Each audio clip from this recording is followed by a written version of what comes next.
If you had told 20-year-old me that one day I would work in cybersecurity, write books, and be sitting here talking to strangers on YouTube, I would have assumed you had the wrong person.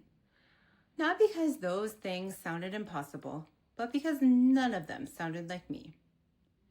For a long time, my life looked very different from what it does today. I worked in healthcare. I spent years as a CNA working in nursing homes, hospitals, and even an Alzheimer's unit.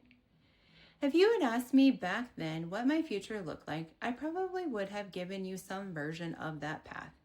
Maybe more responsibility, maybe more experience, but still somewhere within the world I already knew. Then my life changed. Not all at once. Most meaningful changes never do. It started with the realization that the path I was on was not the path I wanted to stay on forever.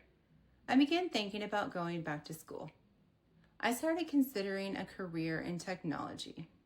My parents worked in technology, and let's be honest, the idea of sitting behind a desk working, making way more money than nursing didn't sound so bad. So I went back to school. I can still remember a time I was sitting in class, staring at a bunch of red error messages on my computer screen, completely convinced I had made a mistake. Everyone seemed to understand what was happening. Meanwhile, I was looking at code that didn't work, programs that refused to run, and a screen full of errors I didn't know how to fix. I remember thinking maybe I wasn't smart enough for this. Maybe I wasn't technical enough. Maybe I had spent years building a career in one field only to discover that I didn't belong in this one. Looking back, I smile a little when I think about this. Not because those feelings were irrational, because they never completely went away.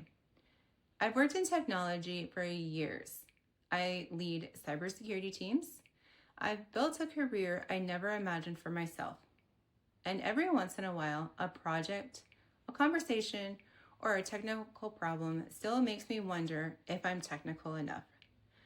The difference is that I've learned something important.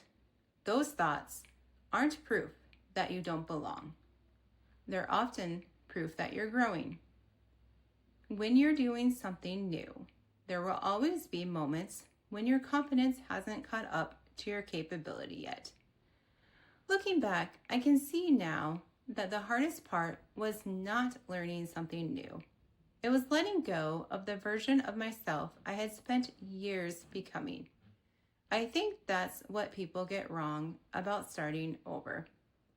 Most people assume starting over is hard because of the work, the classes, the learning, the mistakes, the uncertainty. Those things are difficult, but they're not usually what stops us. What stops us is identity. When you've spent years becoming one version of yourself, it's uncomfortable to imagine becoming someone else.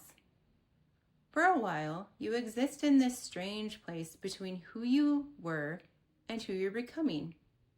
You're no longer fully connected to the life you used to have, but you haven't built the new one yet either. It's an uncomfortable place to live. When you're building something new, there isn't much evidence yet that it's going to work. You don't have years of experience. You don't have a long list of successes or the confidence built from repetition. You just have a decision, a belief that something different might be possible. And sometimes that has to be enough. What's interesting is that this pattern has repeated itself throughout my life. I felt it when I changed careers. I felt it when I decided to lose weight. I felt it when I wrote my first book. I even feel it now, sitting here recording videos for YouTube. Every meaningful thing I've done required me to become a beginner again, to be bad at something, to feel uncertain, to wonder whether I was making the right choice. And every time the same lesson shows up. The people we admire for where they are now were once standing at this exact same starting line. The difference isn't that they had more confidence, it's that they were willing to begin before they felt ready. When I look back on my life, I'm grateful for many things. I'm grateful that changing careers worked out and for the opportunities I have been given. I'm grateful for the books I have written and for the many people I have met over my lifetime. But more than any of those things, I am grateful that I was willing to start. Because every chapter of my life that I'm proud of today began as something uncertain, something uncomfortable, something that could have failed. And if you're in a season of starting over right now, whether that's a career change, a health journey, a relationship, a business, or something else entirely, I hope you remember this. The discomfort you're feeling doesn't mean you're on the wrong path. It might simply mean you're standing in that space between who you were and who you're becoming. And that's where every new beginning starts.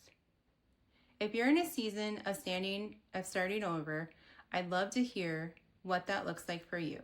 Let me know in the comments, and if these kinds of conversations resonate with you, I'd love to have you along for the future.